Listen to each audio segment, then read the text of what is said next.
Orcs, the foot soldiers of evil that have infested the world since Morgoth first twisted them from broken elvish slaves. At the forefront of the armies of evil, from Dagor Nuin Gileath to the Battle of the Black Gate. And if you play a Middle-earth strategy battle game, you'll likely have dozens of them that you picked up in another box, or for cheap off Facebook Marketplace or eBay, that have just been sitting on your shelf, contributing to your pile of shame. Well, it's time to dust off those miniatures and get that project done.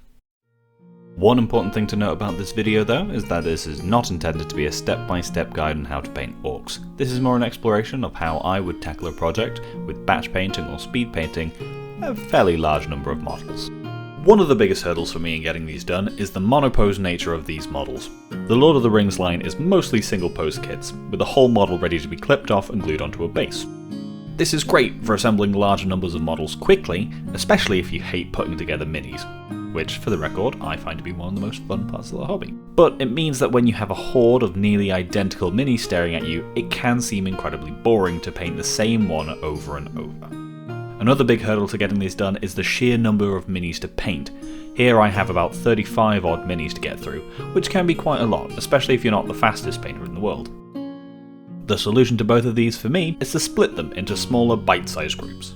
For this, I'm splitting them up into little groups where the same pose doesn't repeat. This way, when I'm working on one group, I'll be working on a few miniature poses rather than the same one repeating, which will help keep me sane, and when I've finished a group, I can feel a little bit of accomplishment when I see it all together as a little squad. Then, it's just a case of repeating that until they're all done.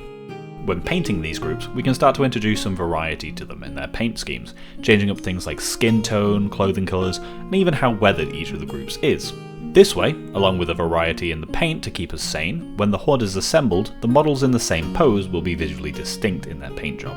For hordes like orcs that have no uniform, this can be fantastic for adding to the ragtag chaos. One of the biggest tips for batch painting and horde painting is to let go of perfection. Allow yourself to lower your standards a little. If you focus on making each one as good as you possibly can, or correcting every single mistake, you'll never finish, and you'll likely abandon the project. The horde will look good in volume. Not so much as individuals, but when they're all together, they will look amazing.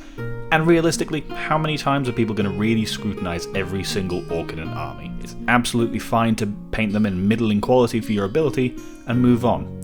Any mini with some paint on it will look infinitely better than grey plastic. I hope you found some of this advice helpful, and hopefully you can dust off your old orcs or other hordes and finally give them some paint.